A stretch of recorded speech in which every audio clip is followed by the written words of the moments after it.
So, what is the biggest talk of the town right now in the Bitcoin space?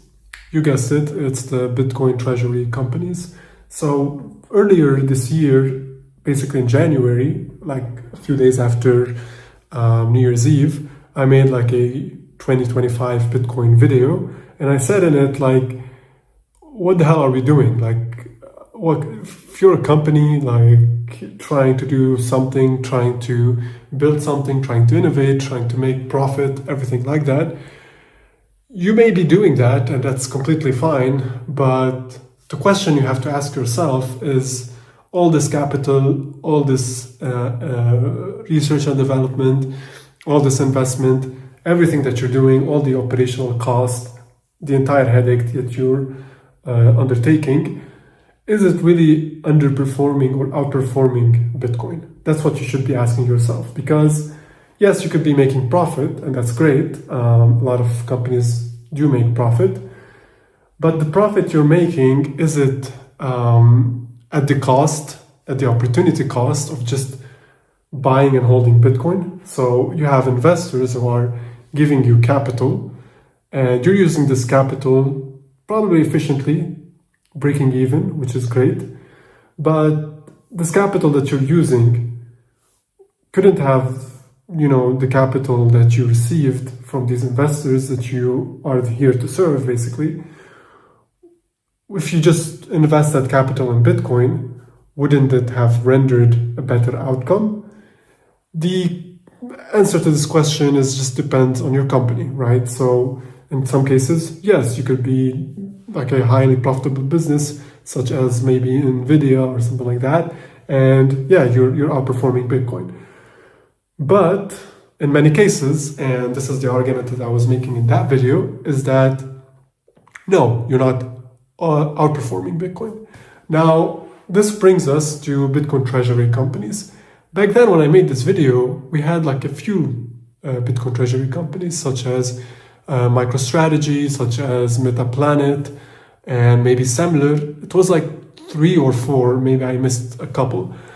But now in 2025, we're up to like 30, 40, and that's after I made that video. And in that video, I specifically said that a lot of these zombie companies, and I gave the example of Beyond Burger, I guess, which is like a vegan burger company. And I showed the chart that it basically went down, like the stock of that company went down like 90% or something like that. And I said, like, what are you doing? Like, you are Beyond Burger, like no one wants to eat that shit, like no one wants to eat burgers made out of soy or, I don't know, like beans or whatever. I don't know how they make this soy of a sludge. And I said, you should stop this business that you're doing, sell your equipment, raise more capital, and say we are shifting the business to and call it like Bitcoin Burger or something like that. And then you will see your stock doing far, far better. And this way you could just save your zombie company that no one wants to invest in anymore.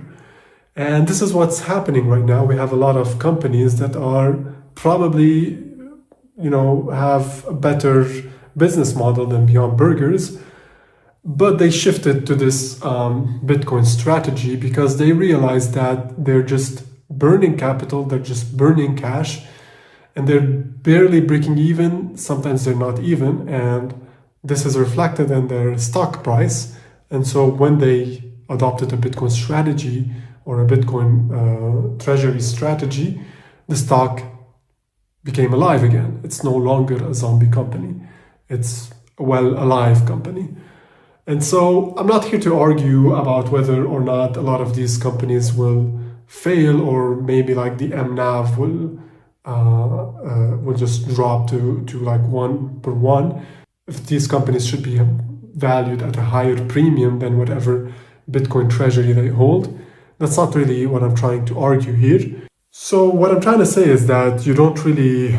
what I'm trying to say is that I'm not trying to argue whether or not these companies will outperform Bitcoin or will outperform specific, or will outperform each other. Like, you invest in whatever company you want to invest in. I'm not trying to give you any financial advice. What I'm trying to say is that these companies taking this route and actually transforming their balance sheet and putting Bitcoin on their balance sheet is just a logical conclusion of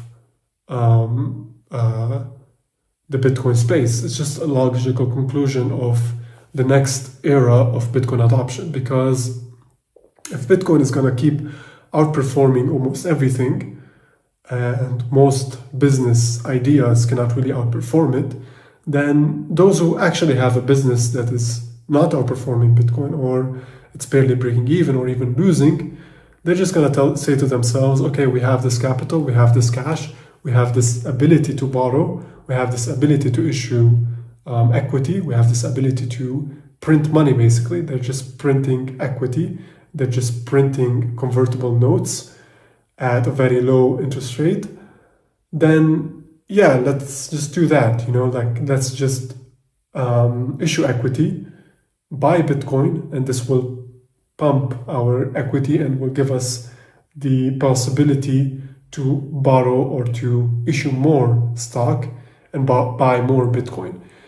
So I'm not trying to say that, so I'm not here trying to argue that, okay, these companies will outperform Bitcoin. I don't know.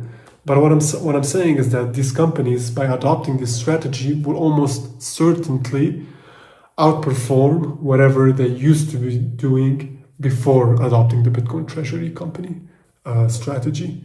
So this is the dichotomy that you should be thinking about. It's not whether or not Bitcoin will outperform these companies. It's whether or not these companies will outperform their core business, which is probably the case.